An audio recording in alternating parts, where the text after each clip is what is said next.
오늘 우리가 부활주일로 지키는데 이 부활이라는 개념은 기독교 신앙의 심장이고 또 소망이 되는 것입니다. 그러므로 오늘 부활절을 맞이해서 부활의 소망이 무엇인가, 과연 우리에게 부활이 어떤 의미를 가지는가에 대해서 말씀을 나누려고 합니다. 오늘 본문이 기록된 우리 고린도전서를 읽었는데 고린도시에 커다란 돌에 이런 문구가 새겨져 있었다고 합니다. 사람이 죽으면 땅이 그 피를 들이키고 그것으로 끝이다. 부활은 없다. 이렇게 기록을 했다라고 합니다. 이것은 당시 고린도를 지배하던 히랍 철학, 즉 아리스토텔레스와 소크라테스의 사상을 보여주는 단적인 문장입니다. 당시 지성인들이 몸의 부활은 비과학적이고 어리석은 미신이다 라고 믿었다라는 것을 보여주는 문구입니다. 그런데 믿지 않는 세상 사람들이 이렇게 생각하는 것 너무도 당연해 보이지만 문제가 있었는데 무엇인가 하면 고린도시에 사는 고린도 교회 안에 성도들도 여기에 영향을 받았다라는 것입니다. 그러므로 이들 또한 고린도 교회 성도들이 예수를 주로 고백하고 예배 자리에 나오지만 죽음 이후의 삶, 특히 육체의 부활에 대해서는 확신을 가지지 못하고 과연 부활이 있겠는가, 사람이 죽으면 어떤 모습으로 다시 태어나겠는가 라는 의문을 가지고 갈등하는 신앙을 가지고 있었다라는 것입니다.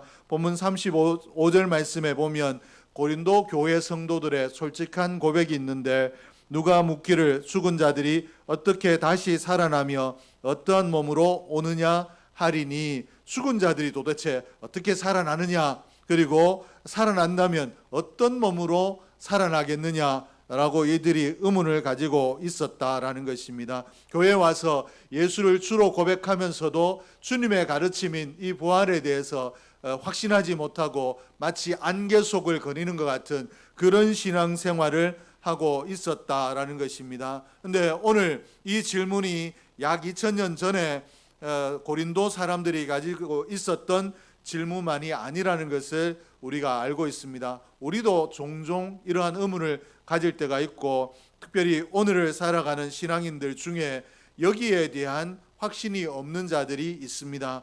유교적 관념에 교회 다니면서도 유교적 관념에 붙들리고, 그리고 불교의 윤회설에 붙들리고, 또 혹은 죽으면 끝이라고 하는 허무주의적인 생각에 붙들려서 성경의 가르침을 온전히 믿기보다는 성경의 가르침을 일부 믿으면서도 내가 이해되지 않는 것, 내가 납득되지 않는 것들은 그저 세상의 가르침을 따라가는 하나님의 법과 세상의 법을 병행해서 믿는 그런 믿음을 가지고 있다라는 것입니다.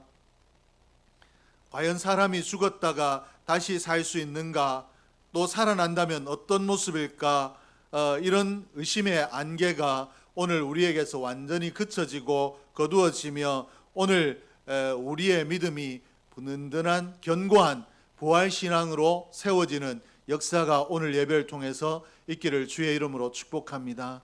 오늘날의 교인들이 이러한 부활에 대한 확신이 없다라면 우리도 종종 흔들린다라고 보면 틀림이 없을 것입니다. 오늘 예배를 통해서 우리의 신앙이 부활의 확신의 신앙으로 바뀌어지는 역사가 있기를 주의 이름으로 축복합니다.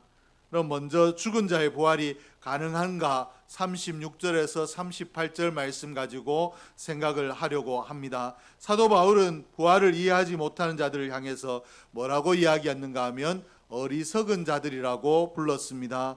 여기에서 어리석다라고 하는 것은 우리가 흔히 일반적으로 생각하는 지능이 낮은 그런 뜻이 아니라 만물 속에 담긴 하나님의 창조 섭리를 보지 못하는 영적으로 눈이 어두워진 자들을 의미하고 있습니다. 오늘 바울이 부활을 이해하지 못하는 자들은 영적인 눈이 어두워서 그렇지 부활이 없는 것이 아니다, 부활은 있다라고 우리에게 말씀을 하고 있습니다. 바울은 부활의 확신성을 증명하기 위해서 자연계에서 흔하게 보일 수 있는 씨뿌름의 비유를 통해서 부활은 이와 같다, 부활은 확실히 있다라고 설명을 하고 있는데, 바울의 이 설명을 한번 살펴보겠습니다. 바울이 씨뿌름의 비유를 통해서 보여주는 것은 첫째로 죽어야 산다란 역설입니다. 36절 말씀해 보니까 내가 뿌리는 씨가 죽지 않으면 살아나지 못하겠고 이렇게 했습니다.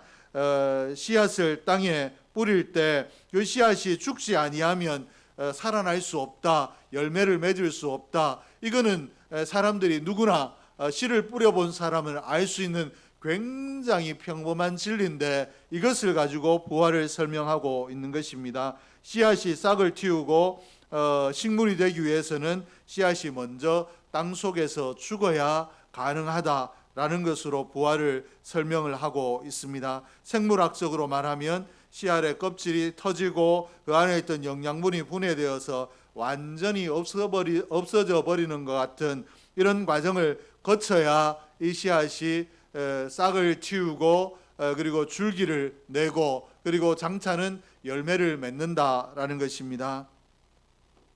사람들은 죽음을 모든 것의 종말이라고 생각을 합니다. 그러나 식물에서 보면 씨를 뿌렸더니 이 씨가 허물어져서 죽은 것 같이 되었지만 종말이 아니라 새로운 생명으로 발화한 것처럼 하나님께서 이 자연의 진리를 통해서 우리에게 부활도 이와 같다라고 말씀을 하고 계십니다. 부활은 죽음이 선행돼야 나타나는, 죽음은 그러므로 부활의 선행적인 부활을 위한 과정일 뿐이다라고 우리에게 설명을 하고 있습니다. 씨앗이 죽어야 식물이 되는 것처럼 너희 몸도 죽어야 부활의 생명을 얻고 부활의 영광을 얻는다라고 말씀을 하고 계시는데 오늘 저와 여러분이 이 사실을 믿음으로 온전히 수납할 수 있기를 주의 이름으로 축복합니다. 그러므로 성도에게 죽음은 절망이 아니라 새로운 생명으로 나아가는 과정이고 영광으로 나아가는 과정이라는 것을 믿을 수 있는 저와 여러분이 될 수 있기를 주의 이름으로 축복합니다. 10분음의 비유를 통해서 두 번째로 보여주는 것은 형체의 신비입니다. 부활을 믿지 못하는 자들의 부활을 못 믿겠다라고 하는 이유 중에 하나가 내가 지금 내 모습 이대로 죽게 되면 내가 어떻게 이 모습으로 다시 태어날 수 있겠는가, 아니면 어떤 모습으로 다시 태어나겠는가 상상이 되지 않는다라는 것입니다. 내가 저 어렸을 때 모습이 있고 젊을 때 모습이 있고 또 죽음을 맞이할 때 모습이 있는데 도대체 어떤 모습으로 내가 다시 태어나는가, 여기에 대한 의문을 가지고 있기 때문에 쉽지 않은 문제이다라고 생각을 하고 부활에 대해서 확신을 가지지 못한다라는 것입니다. 오늘 본문 37절과 38절에 보면 우리가 뿌리는 씨앗은 장래의 식물 모양이 아니다라고 말씀을 하고 있습니다. 단순한 알맹이 씨앗을 뿌리는데 그 알맹이가 다른 식물이 된다라는 것을 우리에게 설명을 하시며 부활도 이와 같다. 너희가 죽을 때 이 모습이 아니라 부활의 몸은 또 다른 하나님이 주시는 몸이다 라고 설명을 하고 있습니다. 밀씨를 뿌리면서 미래 이삭 또 미래 성장한 모습을 누가 상상할 수 있겠습니까? 밀알은 이 밀과 이 정말 다른 모습을 가지고 있지만 이 밀알이 땅에 떨어져 죽게 되면 밀이 거기에서 열매를 맺게 된다라는 것입니다. 씨앗과 식물이 겉모양으로 보면 연관성이 없어 보이지만 결국 연관성이 있다라는 것을 우리가 보게 되고 또 형체가 완전히 다르지만 결국은 동일한 모습의 열매를 맺게 된다라는 것을 알 수가 있습니다. 이와 마찬가지로 우리의 부활도 그러한 줄로 믿습니다. 부활은 인간의 상상력 안에 갇혀 있는 것이 아닙니다. 오늘 내 모습, 어떤 모습으로 저 사람은 저렇게 고운 모습으로 생겼고 또 나는 그렇지 못한데 그러면 부활 이후에도 우리가 불공평한가? 하나님 나라가 그렇지 않다라고 했는데 거기에서도 고음과 어그러짐의 차이가 있겠는가? 도무지 용납되지 않고 이해되지 않는 생각들이 있는데 그러나 이런 상상 속에 하나님이 갇혀 계시지 않고 하나님께서 우리에게 주시는 부활이 우리의 이 생각 속에 갇혀 있지 않다라는 것입니다. 하나님은 무에서 유를 창조하시는 분이 하나님이십니다. 그러므로 우리가 죽었지만 우리가 다시 태어나는데 어떤 부활의 몸을 입을지는 우리의 생각 안에 있는 것이 아니라 하나님의 창조 섭리 안에, 하나님의 능력 안에 있는 줄로 믿습니다. 그러므로 이 부활의 영광은, 부활의 몸은 전능하신 하나님의 손길이 일으키는 영적인 사건이기 때문에 믿음으로 받아들여야 되지 우리의 이성으로 이해할 수 없는 줄로 믿습니다. 오늘 저와 여러분이 우리의 이성으로 이해되지 않는 부활의 영광도 믿음으로 아멘할 수 있는 믿음의 사람이 되기를 주의 이름으로 축복합니다. 그러면 우리가 과연 어떤 몸으로 다시 살아나게 되는가? 부활한 우리가 도대체 어떤 몸을 입게 되는가? 바울은 우리가 부활의 몸에 대해서 이해할 수 있도록 부활의 몸이 가진 네 가지 영광스러운 특성을 설명을 하고 있습니다. 우리는 주로 형체적인 것, 여기에 초점을 두고 어떤 모양으로 우리가 부활하는가라는 것에 관심을 가지고 있는데, 바울은 그 부활의 몸이 영광스러운 특성이 어떠한 것인가, 부활할 때 우리가 어떤 영광스러움을 입게 될 것인가 설명하고 있는데, 첫째는 썩지 않을 몸으로 부활한다라고 말씀을 하고 있습니다. 42절 말씀에 보니까 썩을 것으로 심고 썩지 아니할 것으로 다시 살아나며, 심어지면 죽음이라는 과정을 거쳐서 새로운 모습이 된다라고 했는데 썩을 것으로 심는다라고 했습니다. 이것은 우리의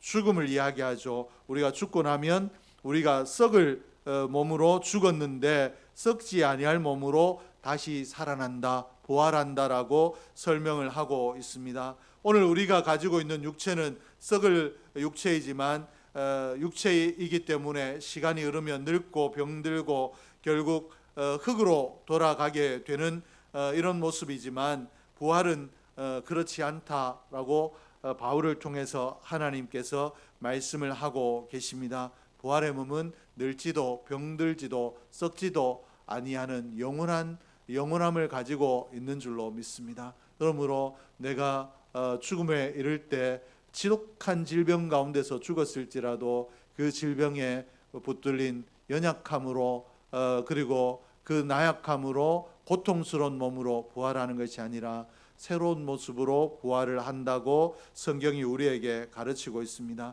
베드로전서 1장 4절 말씀에도 썩지 않고 더럽지 않고 쇠하지 아니하는 유업이라고 부활의 영광을 설명을 하고 있습니다.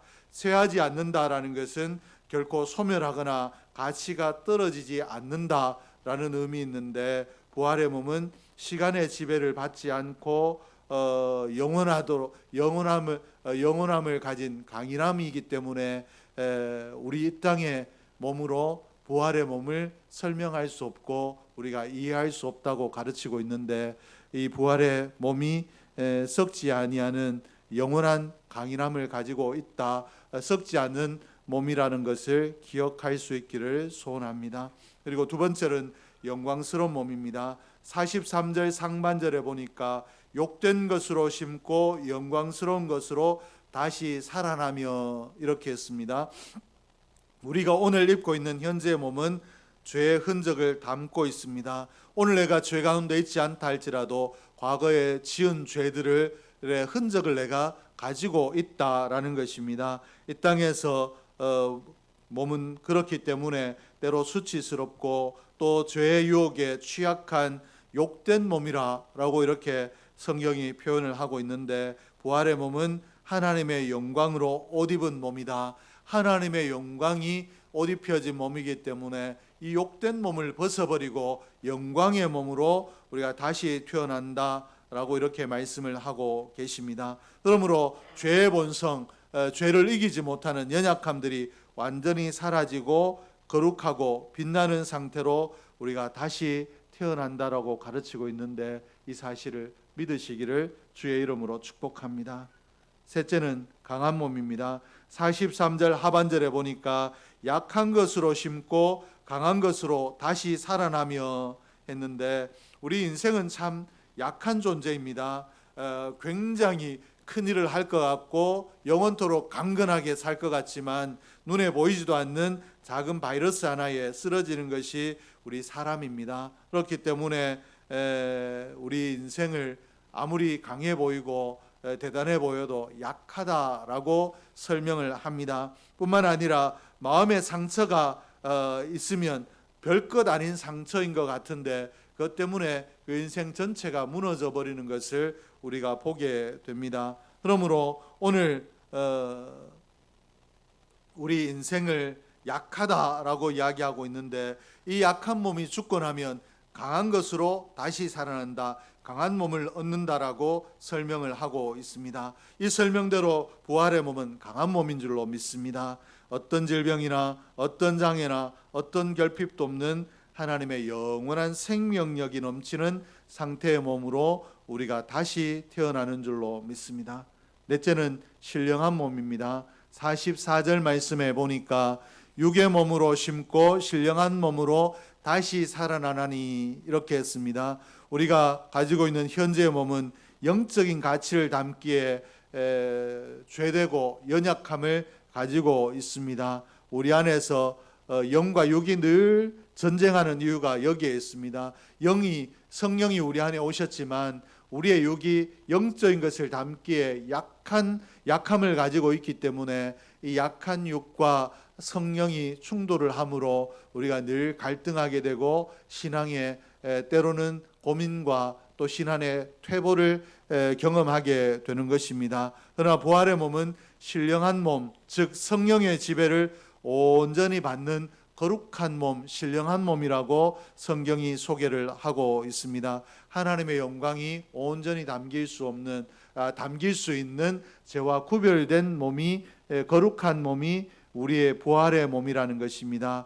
육의 한계를 벗어나 하나님과 완벽한 친교를 누릴 수 있는 그런 거룩한 몸으로 우리가 부활하게 된다라고 성경이 가르치고 있습니다. 그러면 이 부활의 몸을 우리가 어떻게 얻을 수 있는가? 이런 좋은 부활의 몸을 얻을 수 있어야 내게 좋은 것이지, 아무리 좋은 것이라도 내가 얻지 못하면 내게 무슨 의미가 있겠는가? 오늘 예수 그리스도 안에 이 비밀이 심겨져 있습니다. 바울은 인류를 두 종류의 대표로 해서 두 부류로 나누고 있는데 첫 번째 대표는 누구인가 하면 아담입니다. 아담은 흙으로 지음을 받았고 우리에게 육의 생명을 준 사람이 아담입니다. 그러나 아담이 죄를 범죄함으로 우리에게 죽음도 물려주었습니다. 원죄가 아담의 후손으로 온 모든 사람에게 원죄가 있다라는 것입니다. 그러므로 우리 인생은 예수 안에 있지 않는 자는 다 아담이 대표가 되는 육의 사람이라는 것입니다. 그리고 두 번째 대표는 마지막 아담이신 예수 그리스도이십니다. 예수 그리스도는 하늘에서 나셨으며 우리에게 생명을 주시는 살려주는 영이 되셨습니다. 십자가에 친히 자기 몸을 주심으로 우리에게 생명을 주는 살려주는 영이 되셨다라는 것입니다. 그러면 우리가 어떻게 부활할 수 있는가? 49절에 우리가 흙에 속한 자의 형상을 입은 것 같이 또한 하늘에 속한 이의 형상을 입으리라. 내가 아담의 후손으로 태어났기 때문에 원죄를 물려받은 것처럼 예수를 믿으면 예수가 우리를 대표하여 거룩한 몸을 입으시고 영원한 생명을 얻으신 것처럼 우리가 예수의 생명, 예수의 거룩함을 얻게 된다라고 말씀을 하고 계십니다. 흙의 형상을 입고 우리가 아담의 후손이기 때문에 흙의 형상, 썩어질 몸을 입고 살아가지만 이제 예수 그리스도를 믿음으로 예수와 연합하여 하늘에 속한 부활의 몸을 입게 된다라는 것입니다. 내가 뭔가를 해서, 내가 대단해서 어떤 신비로운 일들 때문이 아니라 예수 그리스도를 믿음으로 우리가 부활의 몸을 입게 된다. 이것은 우리가 아담의 후손이기 때문에 죄를 가지고 태어난 것과 동일한 의미이다. 모든 인류의 첫 번째 대표가 아담이고 마지막 대표가 예수 그리스도이신데, 마지막 대표 예수 그리스도를 믿는 자는 예수 그리스도 안에 있는 생명을 얻게 된다라고, 부활의 영광을 얻게 된다라고 말씀을 하셨습니다.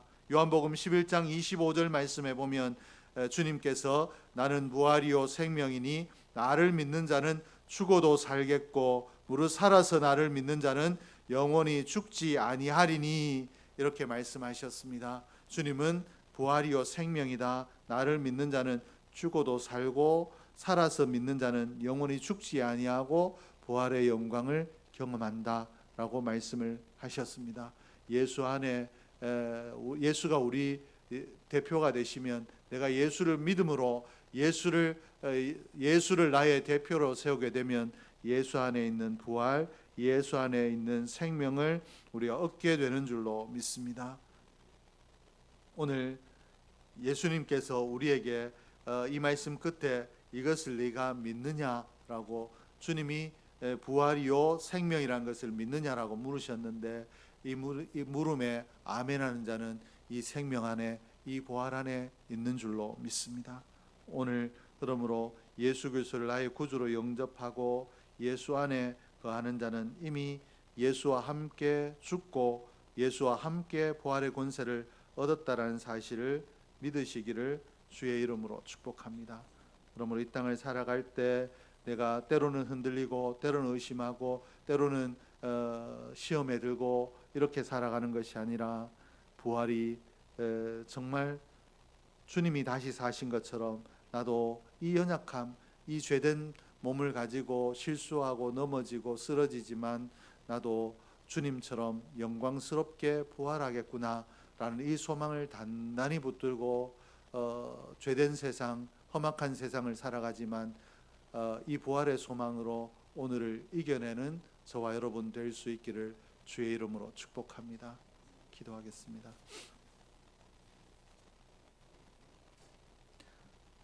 사랑이 풍성하신 아버지 하나님, 오늘 우리에게 부활의